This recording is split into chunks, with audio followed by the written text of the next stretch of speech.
Hey guys, and welcome back to Mad About Skin. If you're new to our channel, welcome. Here at Mad About Skin, we're passionate about helping you to get the most out of your skincare. So if you haven't already, now's a fantastic time to click the link below, subscribe to the channel, ring the bell, and you won't miss out on any of our amazing content. Today's video, we're going to be doing something totally different. Well, I say totally different, something that we have done before and which was really well received. If you're one of our regular subscribers, you'll have seen my video where I tried masking with honey for 7 days and seen the results. I absolutely loved the results of that video. I will link it above. So I thought I'd try something else, another DIY home mask. Now, if you're one of our regular subscribers, you'll know I always say, do not create your own masks, mix your own potions, because a lot of the time the ingredients, where you don't know the concentrations, you don't know the side effects, and just because something's natural and edible doesn't mean it's healthy and wise to pop it on your skin. However, there are some exceptions to that, and I can use my expertise to talk you through what I think are totally acceptable ways of creating your own masks at home. Obviously, a lot of people are self-isolating at the moment. We've got the coronavirus, we've got people staying at home, staying away from relatives and shops and things like that. So it's a great time, if you run out of regular skincare, to do a bit of, DIY, making it at home. So I'm going to talk you through what I think is a fantastic homemade mask that only requires one ingredient. Well, two if you include water. And that is using this, which is aspirin. Most people have aspirin in the cupboard. It's the general, there's two types of aspirin that you can get. You can get the 75 milligram ones, which are for health conditions and regulating blood pressure and blood flow. And you can get the 300 milligrams, which are designed for pain relief. And it's the 300 milligrams that you want. So you also need to make sure that the aspirin are not enteric coated, which is a fancy way of saying they just have the gastro-resistant coating on, or sugar coated to help them go down. You want the plain aspirin uncoated. These ones are the dispersible ones, which means they dissolve in water. These are the best type. If you can get them, fantastic, but you can actually use any aspirin. You just need to crush them a bit better if you have the coated ones. So, aspirin.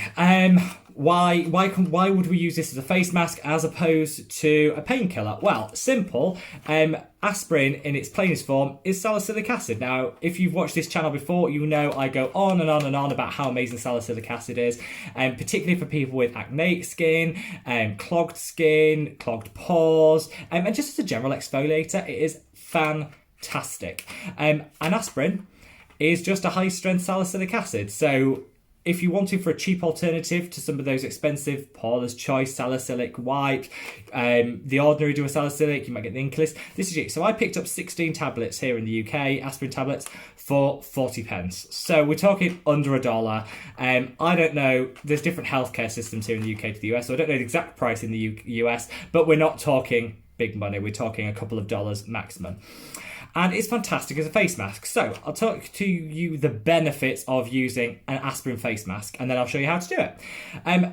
Aspirin is a non-steroidal anti-inflammatory. And what that means is, well, it reduces inflammation without being a steroid. So obviously steroids, usually prescription, a lot of them come with skin thinning and some of the side effects which aren't great. This is a non-steroidal, which is fantastic, and anti-inflammatory means it's absolutely amazing for people with acne, with inflammation, with redness to the skin. Absolutely fantastic, but it's also really good as an exfoliating mask. Now, if you use the 300 milligram tablets, you are going to see more. It is going to be stronger than what you might call like the standard 2% salicylic products that you see on the shelf. So just as a bit of a warning, always do a patch test behind the ear. I say that about all products, same goes for this, but it is going to be a stronger exfoliant than a normal salicylic liquid that you might wipe on and off the face. I'd say it's more akin to a peel than it is an exfoliant, and as a result, I would say once a week is more than enough for doing this. So super easy. There are the instructions. Obviously read the instructions, but I've done this before. So take out the tablets. So I usually use 2 to cover the whole face, but you can go for 3. I'll do 3 this time because you can be quite generous. Get yourself a little bowl. And basically just crumple them into the bowl as best you can. If you're using coated aspirin, or you haven't got the dispersible ones, the dissolvable ones like this, you might need to crush them up a little bit more. Rolling pin, pestle and mortar, whatever you've got is fine. Got some water. Just add some water into there. Now you don't want to add too much water, because what you'll get is a bit of a loose powder. You want it to be easy to go on, but you don't want it to be loose. Now just mix that around. So what the benefits you can get from this mask is, obviously you'll get quite a deep exfoliation. This is just dissolving, just keep mixing it till it dissolves. You'll get quite a deep exfoliation. You'll also BHA acids, which is what salicylic is fantastic at releasing the bonds which are holding the dead skin onto the fresh skin below. So it'll help get rid of those dead skin. It'll help with the inflammation, and it'll BHA acids are a fantastic way of clearing out the skin of any oils and sebum, excess sebum, because it will attach itself to the oil and pull that out from the pores. So it's absolutely fantastic. So once you've got it, you can't see it because it's white, but basically you're looking for a smooth consistency with not too much grit. Now I'll take my glasses off for this. I have fully cleansed my face, so I used a Bioderma. I used the Bioderma micellar water to fully cleanse it, and then I just splashed it off afterwards, because you do want a clean face for this.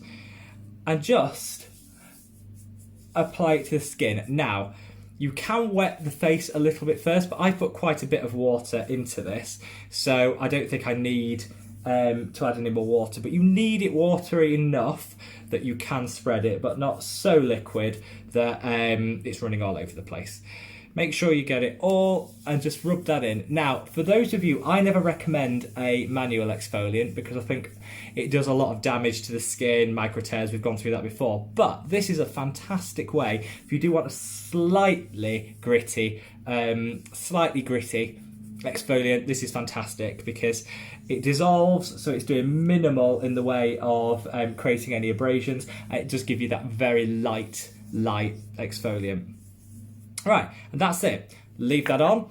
It will dry, and it does go a bit chalky. I mean, you should probably do this over a sink, to be honest. Leave that on, and go about your day. I would leave it on for 10 minutes. It will dry. As soon as it dries, in effect, it's probably stopped working.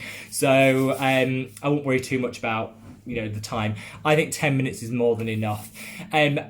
Basically, you'll get gorgeous, glowing, baby fresh skin underneath. Trust me, it really, really works. Like I say, once a week, more than enough, because it's quite an intensive exfoliation. You do see some things online, so you might want to Google this this mask, but you do see some things online which I find worrying. People mix it with lemon juice. Absolutely not. You've got quite a strong acidic element, which is what the salicylic acid in this is. It's starting to tingle already, so you know it's working. You don't want to add citric acid, lemon juice to it. It's just way too much. Water is absolutely fine. If you've got very sensitive skin or very dry skin, after you've patch tested, provided it's okay, you can mix it with honey. That will just add the humectant elements of honey into it, which means it will just moisturise as you go. So it's perfectly fine to add a little bit of honey into this and put it on. That will keep it moist for longer, so it will work for longer. So it's more important to time it and make sure you don't go over the 10 minutes, which is what I'd recommend you leave this on for. And really the benefits are, this is declogging. I can feel it tingle now. It's actually really quite nice because it's working. It's pulling out all of the excess sebum, all of the grease, the dirt from my pores. It's going to be helping with that inflammation. So when you take this off, your skin will be nice and calm. Some of the redness will have gone, and it is a gorgeous mask. So don't anybody say that I'm against DIY masks. I just want people to do it safely and make sure they're using the right products. A couple of things I just say before I do this: make sure you don't use it more than once a week. Make sure you patch test it before you try it. If you are allergic to aspirin, absolutely don't use this product. There are some people that are allergic to aspirin, and I definitely wouldn't recommend you use this if you are allergic to aspirin. And I'd also just make sure, like I say, you do your patch test and sit back 10 minutes and relax. When you take this off, it will itch and it will tingle a little bit. That's just the product working. But when you wash this off, it will feel amazing. I hope you found this really useful, guys. It's just something a little bit, you know, we're all stuck in the house at the moment. There's a lot going on. If you've got some aspirin, grab some. Do yourself a face mask. Hope you enjoy this, guys. Make sure you wear your sunscreen after you've done any exfoliation treatment, and I'll see you in the next video. Take care, guys. Bye.